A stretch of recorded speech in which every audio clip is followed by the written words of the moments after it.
ओम नमः शिवाय दोस्तों, आप सभी का मेरे चैनल नारायण रत्नावली में स्वागत है। मैं आपको आज की वीडियो में हरितालिका व्रत की कथा सुनाने जा रही हूँ। हरितालिका तीज व्रत हिंदू पर्व त्योहारों में एक प्रमुख त्योहार माना जाता है।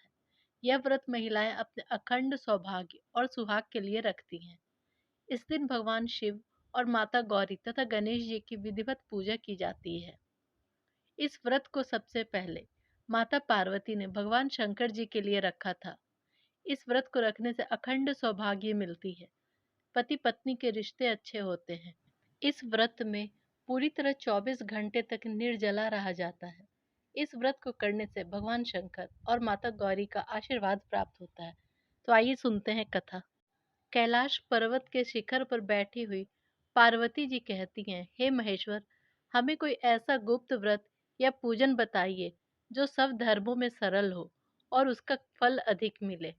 यदि आप मुझ पर प्रसन्न हैं, तो मुझे यह बताइए, किस तप, व्रत या दान से आप जैसे महाप्रभु मुझे प्राप्त हुए हैं। शिवजी बोले, हे देवी, मैं तुमको एक उत्तम व्रत बताता हूँ। जैसे नक्षत्रों में चंद्रमा, ग्रहों में सूर्य, वर्णों में ब्राह्मण, देवताओं में विष्णु भगवान, नदियों में गंगा, पुराणों में महाभारत, वेदों में सामवेद और इंद्रियों में मन श्रेष्ठ है, उसी प्रकार मैं एक प्राचीन व्रत तुम्हें बताता हूँ। जिस व्रत के प्रभाव से तुमने मेरा आधा आसन प्राप्त किया है, वह मैं तुम्हें बतलाने जा रहा हूँ। तुमने आज से बहुत दिनों पहले भाद्रपद मास में हस्त नक्षत्र से युक्त शुक्ल तृतीया तिथि को यह व्रत किया था। मैं इसे विस्तार से तुम्हें बताता हूँ। पार्वती जी ने पूछा, हे नाथ, मैंने यह व्रत क्यों किया था, यह सब आपके मुंह से सुनना चाहती हूँ।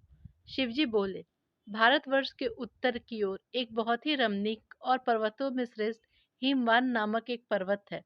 उसमें नाना प्रकार के पक्षी और अनेक प्रकार के पशु निवास करते हैं।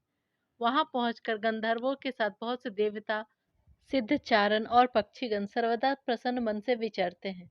उस पर्वतराज के कितने ही शिखर ऐसे हैं जिनमें स्फटिक रत्न और मणि आदि की खाने हैं।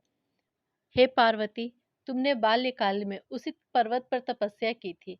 12 वर्ष तक तुम उल्टी टंग कर केवल धुआं पीकर रही। 64 वर्ष तक सूखे पत्ते खाकर रही। माघ मास में तुम जल में बैठी रहती। वैशाख की दोपहरिया में पंचाग्नि में तपती थी। श्रावण के महीने में जल बरसता तो तुम भूखी प्यासी रहकर मैदान में बैठी रहती थी। तुम्हारे पिता तुम्हें इस तरह कष्ट में देखकर बहुत दुखी होते थे। वे चिंता में पड़ गए थे कि मैं अपनी कन्या किसको दूं। उसी समय नारद जी वहां आ पहुंचे। मुनि श्रेष्ठ नारद जी उस समय तुम्हें देखने गए थे। नारद को देखकर गिरिराज ने उनकी पूजा की और पूछा, हे महर्षि, आप यहाँ किस लिए आए हैं? मेरा अहोभाग्य है, आपका आगमन मेरे लिए अच्छा है।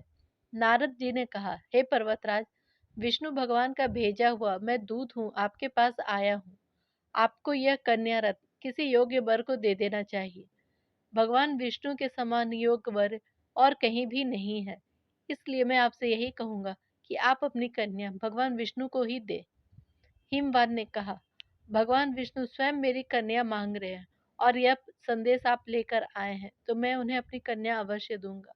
हिमवान की इतनी बात सुनकर मुनिराज नारद आकाश में विलीन हो गए। वे पीतांबर, शंख, चक्र, गदाधारी भगवान विष्णु के पास पहुंचे। वहां हाथ जोड़कर नारद जी ने भगवान विष्णु से कहा, हे देव, मैंने आपका विवाह पक्का कर दिया है। उधर हिमवान ने पार्वती के पास जाकर कहा, हे पुत्री, मैंने तुम्हें भगवान विष्णु को दे दिया है। तब पिता की बात सुनकर तुम बिना कुछ उत्तर दिए ही अपनी सखी के घर चली गई। वहां जमीन पर पड़कर तुम बड़ी दुखी होकर विलाप करने लगी। तुमको इस तरह विलाप करते देखकर सखी ने तुम्हारे पास आकर कहा, देवी, तुम इतनी दुखी क्यों हो? मुझे इसका कारण बताओ। तुम्हारी जो भी इच्छा होगी, मैं यथाशक्ति उसको पूरा करने की कोशिश करूंगी। पार्वती जी बोली, मेरी जो कुछ अभिलाषा है उसे सुनो। मैं एकमात्र शिव जी को ही अपना पति बना चुकी हूँ और मेरे पिताजी ने मुझे विष्णु को सौंप दिया है। इससे अच्छा है मैं अपने शरीर का त्याग कर दूंगी। पार्वती की इस बात को सुनकर सखियों ने कहा, शरीर का त्याग मत करो, चलो किसी ऐसे वन में चले जहाँ पिताजी को पता न चले। ऐसी सलाह कर तुम वन में जा पहुंची। उधर तुम्हारे पिता घर घर तुम्हें खोजने लगे। विलाप करते हुए कहने लगे, कौन मेरी पुत्री को ले गया? देवता, दानव या किन्नर, कौन हर के ले गया मेरी पुत्री को? उन्होंने मन ही मन कहा। वो मन ही मन सोचने लगे, मैं नारद जी के आगे प्रतिज्ञा कर चुका हूँ कि अपनी पुत्री भगवान विष्णु को दूंगा। ऐसा सोचते सोचते हिमवान मूर्छित हो गए। गिरिराज को मूर्छित देखकर सब लोग हाहाकार करते हुए दौड़े। जब होश आया तो सब पूछने लगे कि गिरिराज, आपकी मूर्छा का कारण क्या है, बताइए। तब हिमवान ने कहा, आप लोग मेरे दुख का कारण सुने। न जाने कौन मेरी कन्या को हर कर ले गया है।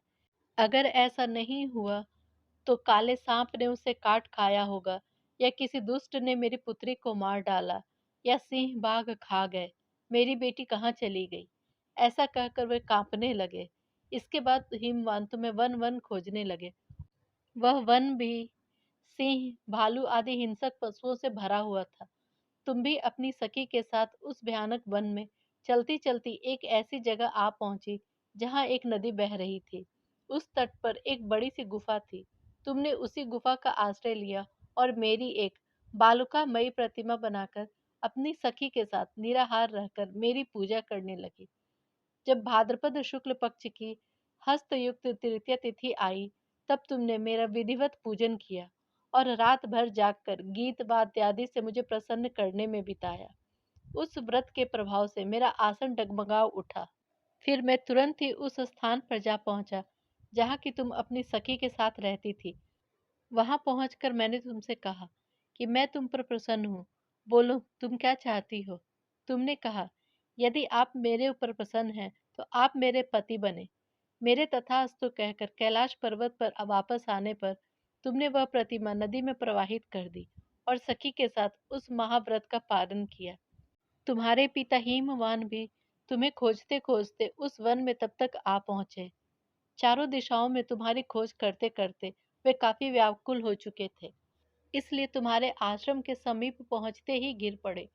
थोड़ी देर बाद उन्होंने नदी के तट पर दो कन्याएं देखी। देखते ही उन्होंने तुम्हें छाती से लगा लिया और बिलख कर रोने लगे। फिर पूछा, पुत्री, तुम सिंह, व्याघ्र आदि जंतुओं से भरे इस वन में क्यों आ गई? पार्वती जी ने कहा, हे पिताजी, मैंने पहले ही अपने आप को शिव जी के हाथों सौंप दिया था। मैंने उन्हें अपना पति मान लिया था। आपने मेरी बात टाल दी, इसलिए मैं यहाँ चली आई। हिमवान ने कहा, पुत्री, मैं तुम्हारी इच्छा के विरुद्ध कुछ नहीं करूंगा। इसके बाद हिमवान तुम्हें अपने घर ले आए और मेरे साथ तुम्हारा विवाह कर दिया। इसी से तुमने मेरा आधा आसन पाया है। तब से आज तक किसी के सामने मुझे इस व्रत को कहने का अवसर नहीं प्राप्त हुआ। हे देवी, अब मैं यह बताता हूँ कि इस व्रत को हरितालिका क्यों कहते हैं।